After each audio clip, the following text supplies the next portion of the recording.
In 1982, in the small town of Morganton, North Carolina, a man named Tommy Hunter was standing at the Highway 181 overlook and saw something truly remarkable.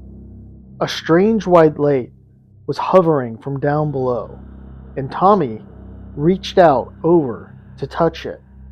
As he did, Tommy would say he felt a strong energy, like he had stuck his finger in a light source. That day, 6 other witnesses would see Tommy touch what has become to be known as the Brown Mountain Lights. In today's episode, we will explore these mysterious Brown Mountain Lights, which appear in the Blue Ridge Mountains of North Carolina and are known as a series of lights or orbs emanating from an unknown source. They occur randomly and usually appear as white, but sometimes are red or other colors. Others describe them as fireworks coming off the mountain. There can be one light or up to 12 lights that appear. Truly, there is no pattern, and at this point, there's no question that the lights exist, but the question surrounds what exactly is it?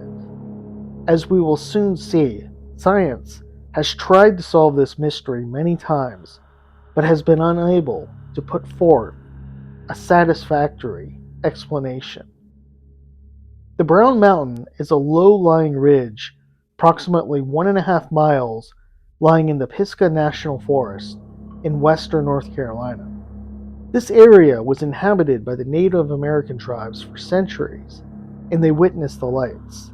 In Cherokee culture, it is said a great battle occurred in 1200 AD between the Catawba and Cherokee tribes, and the lights are from Native American widows searching for their men who would die in battle. While many have seen the lights over the decades, it was in Jules Verne's 1906 novel Master of the World book that the lights began receiving attention. In the book, although it is science fiction, Burns describes the strange lights to appear on the summit of the mountain.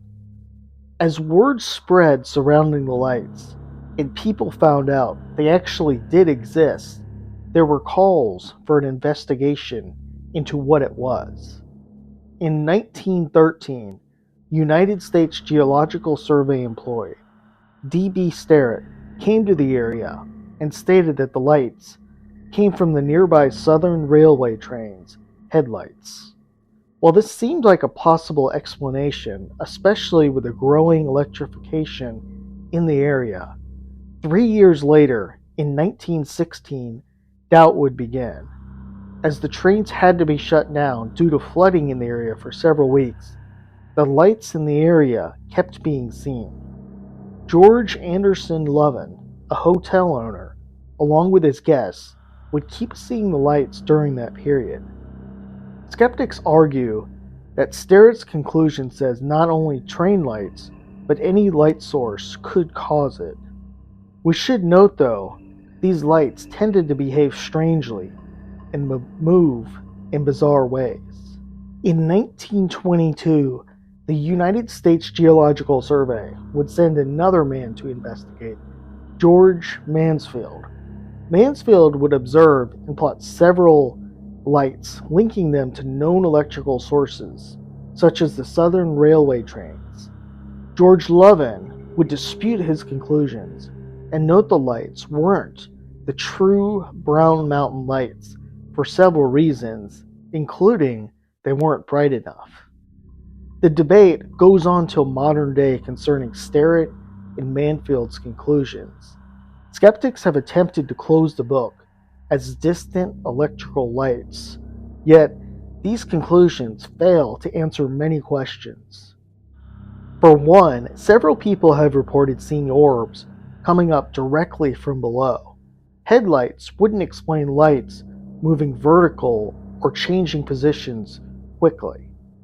Also, there's other sightings of these lights prior to electrification in the area. One concerns Scotty Wiseman, who was born in 1842 and as a boy witnessed a strange light pulsating on top of Brown Mountain. Ron Swafford, a retired college dean, recalled how he saw the lights and they split into two. Debbie Glover is another witness to the strange lights. She recalls seeing a yellowish orb rise up and fall back down. One other question concerns if it is lights from trains and cars, why is this only happening at this mountain? It seems that other dark, mountainous locations would experience similar phenomena, but there don't appear to be any, or perhaps a few.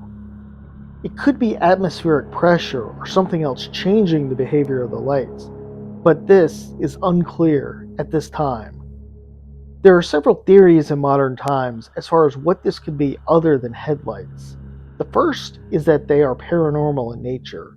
This is probably one of the more popular opinions of the lights. Another theory is that these are UFOs.